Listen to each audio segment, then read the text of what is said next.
তো আজকে আমাদের বাড়িতে দেশি পোলট্রি রান্না হবে। তো দেশি পোলট্রি কিভাবে রান্না করছি তোমরা দেখে নাও। পুরো কাঠের জালে রান্না করব। তো এখানে মশলাপাতি সব আছে, আর এখানে আছে সর্ষের তেল, আর এটা হচ্ছে জিরে বাটা, লঙ্কা বাটা সব মেশানো আছে এখানে। সর্ষের তেল দেওয়া হলো কড়াইয়ে, তেলটা গরম হয়ে গেছে। এখন দিচ্ছে শুকনো লঙ্কা, তেজপাতা, পেঁয়াজটা আর রসুনটা ভালো করে ভেজে নিতে হবে। তো সোমবারের স্মেলটা কিন্তু দারুণ পাচ্ছি। তো আজকে কাঠের জালে রান্না হচ্ছে। তো কাঠের জালে রান্নাটা কেমন হয় তোমাদেরকে দেখাবো, ঠিক আছে? তো কাঠের জালে রান্নাটা কিন্তু হেভি টেস্টি হয়। তো এখন পেঁয়াজটা ভাজা হচ্ছে, হালকা লাল লাল হওয়ার পর মাংসটা দিয়ে দেবো। তো মশলাটা ভালোভাবে মেশানো হচ্ছে গ্রেভিটা তৈরি করার জন্য। তো দেশি পোলট্রি চলে যাচ্ছে গ্রেভিতে। পরিমাণ মতো লবণ চলে গেছে। তো লবণটা দিয়ে এখন ভালো করে আঁচড়াতে হবে মাংসটা, যাতে লবণটা পুরো ভালোভাবে মিশে যায়। তো কাঠের জালে রান্নাটা কিন্তু সত্যি খুব ভালো হয়। তো এখন মাংসটা সেদ্ধ হওয়ার জন্য একটু ঢেকে দিলাম। হালকা জাল হওয়ার পর তারপর এটা উঠে নেব। তো মাংসতে দেখতে পাচ্ছ পুরো জল ছাড়া শুরু হয়ে গেছে। তো জলটা শুকাতে হবে গ্রেভিটা ঘন করার জন্য।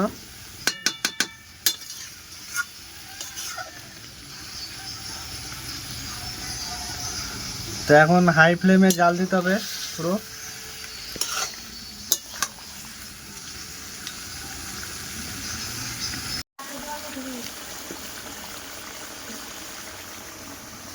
তো মাংসটা প্রায় 50% সেদ্ধ হয়ে গেছে। তো এখন আরেকটু ভালো করে আঁচড়াতে হবে, তারপর জল দিয়ে দেব।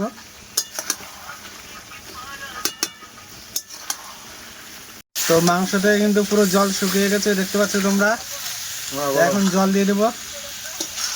কালারটা কিন্তু দারুণ হয়েছে, মনে হচ্ছে এখনই খেয়ে নি। পুরো লাল লাল ঝাল ঝাল হবে আজকে মাংস।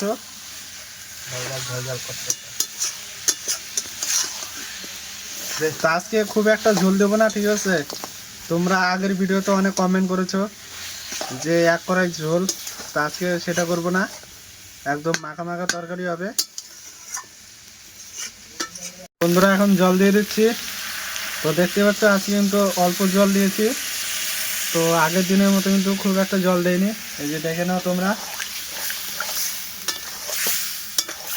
তো আগের ভিডিওতে তোমরা অনেক কমেন্ট করেছো, তো অনেকটা জল দিয়ে ফেলি।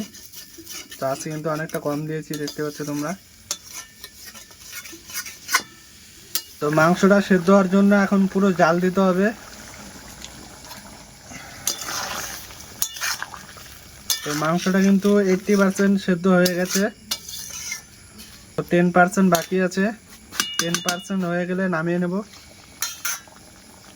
কালারটা কিন্তু খুব সুন্দর হয়েছে। তো বন্ধুরা মাংস রান্না কিন্তু কমপ্লিট হয়ে গেছে। তো এখন নামিয়ে নিচ্ছি।